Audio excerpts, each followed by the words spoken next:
Konbanwa guys and gals, this is Jabber bringing you another KSL AHO game, and this is going to be Group B and the second half of Group B. Typorter as the purple protoss at the left hand side, and on the right there is KYOORYOKU as the orange zerg.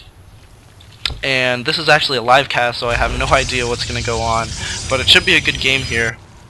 Both of these players do own a copy of Starcraft 2. They are, however, bronze players, but regardless, it should be better than the previous games. So anyways, pretty standard opening here. We have a pylon out the ramp position, spawning pool going down with another gap, extractor trick going down for Kyo. I'm going to call him Q. I think that's how you pronounce it, Q. Anyways, a gateway going down for a typorter. So pretty standard build here, and he's also blocking off with a forge. This is very interesting. A scout going out for Kyokushu. Excuse me. And not much else going on. Just regular standard build. Still has not got his gas critically though. That's kind of interesting. So he probably isn't going to go for speedlings.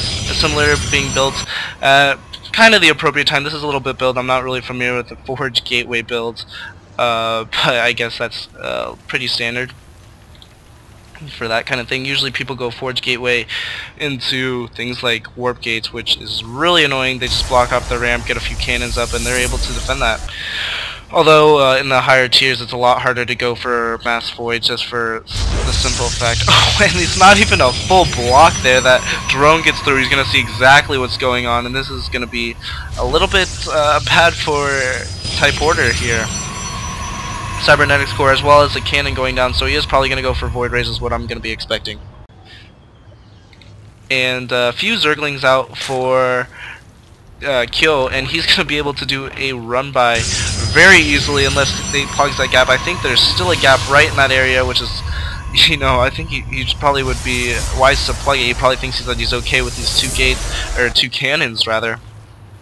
However, I do not believe he is, to be completely honest. So both gases now for Kyo, and he's going to move out those zerglings apparently, and the zerglings, however, do not have speed. He would have been really wise to get some speed, allowing them to just run completely by and attacking this probe line here. Instead, they're going to be slowly working their way to the base of typorter. It looks like the drone scout does come back, is able to get away without a hitch, and those zerglings are going to come in. They don't have speed yet. I don't think speed's even being upgraded, and it's definitely not just drones being upgraded. He's going to go for the run by. Unfortunately, typorter doing a really good job with that zealot, and all of his forces going down. Another gateway being researched, and that's a very unsuccessful attack by Kyo. More cannons going up, and this looks like it's going to be a big one base build, because I mean, until he gets warp gate, he's not going to even be able to move out of his base unless this zealot move. Well, I guess he could, so he could expand, but that's going to be really precautious. I don't even know if a stalker can fit through there.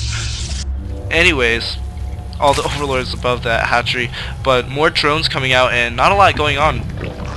Rotoring going down, and if we look at the APM tab, really high APM for the Zerg player and a very low APM for typorter here. Although I'd have to say that they're pretty much even, not a lot going on. If we go to the units tab, 2 zealots versus nothing, a queen, and overlords and drones, so not much going on there. Going back to the production tab, and we see that metabolic boost is going down. I'm gonna lower the volume here, but a lot of people told me that the sound volume was a little bit too high, so I'm going to lower that just a little bit more, just so you guys can hear me. Twilight Council going down, so maybe not the Void Ray build that I was thinking. He is chrono boosting his weapons 1 upgrade, and it looks like he's just going to go straight Stalker, although this is not very good macro right here. Just 3 gates for a Stalker, you know, ground push build. But you never know, it could work. So 3 zealots out and 2 stalkers for typorter here. Looks like expansion might go down for Kyo, and yes, he is going to put an expansion, not at his natural, but at the I guess kind of, I don't know what you would call that, but at the bottom right. Nonetheless, Roach is now out for Kyo, as well as he's also getting metabolic boost. I don't know if I mentioned that before, and layer tech is also going out. That weapons 1 upgrade is almost done, not yet chrono boosting it still, saving up his chrono boost possibly for something else. Don't exactly know what he's saving up for. He could research Blink or Zealot Legs. I think he would be more inclined to research Blink though, just for his stalkers. It seems that he might go a little bit more stalker heavy. But yeah, some Zerglings coming in as well, and these things are going to get slaughtered. I don't think that it's a very good idea to just run them in like this. You probably just right click and all of those Zerglings go down. Not even a single hit going off on those Zealots, so a little bit of bad play by Kyo. He is doing good. Yeah, and that Blink is getting chrono boosted. Other than that, Glau Reconstitution going up for the Roaches, as well as Carapace for the ground units, it looks like. And it looks also like he's going for a Hydralisk Den and Nidus Network. And Kyo is really fond of using the Nidus Worms. He's really good at it. Has a pretty high overall APM usually, especially now. But yeah, really likes to use those Nidus Networks there. And it looks like he is transferring drones, so doing a really good job of keeping economically ahead. If we go to the income tab, here we see that yes, Kyo is ahead in the minerals, not quite so good in the gas. I think that he has one less drone or something. Yeah, I don't think he has enough drones on that second gas there is exactly what's happening. And that's pretty unfortunate. Both gases fully probed up, I guess you could say, for typorter. And he's just really being content to sticking to one base, and I think that this is going to be his downfall. Robotics facility also going up, going back to the production tab. And we see weapons upgrade number 2 for typorter as well, and groove spines being researched by Kyo. He is getting Hydralisks as well as we speak. Gets that second extractor up, not quite at his 4th yet, or I should say 3rd extractor, not quite at his 4th. Anyways, we have a force of roaches moving out here, and this is again going to be thwarted by these cannons. I mean, I don't know what he's trying to really accomplish. Those cannons do have, you know, true, you could say, if they're not going to be able to burrow or do any kind of damage. A few hits going off on the stalkers, but other than that, this is not looking too promising.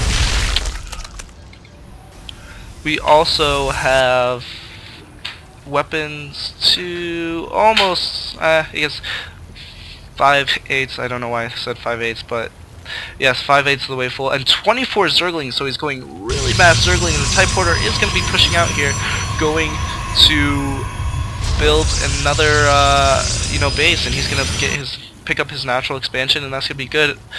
Extractor going down for kill here. He is going to get his 4th extractor.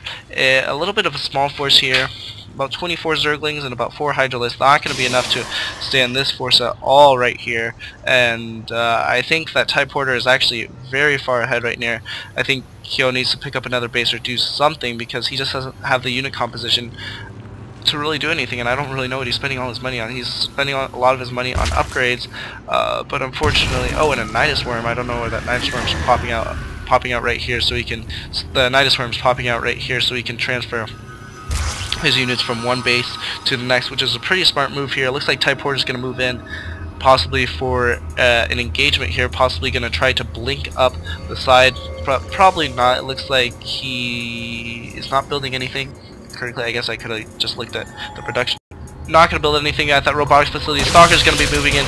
He really should have sent the Zealots in first to meet for the Stalkers. The Stalkers are getting a little bit of surround. The Zealots are not doing any type of damage, but I don't think it matters.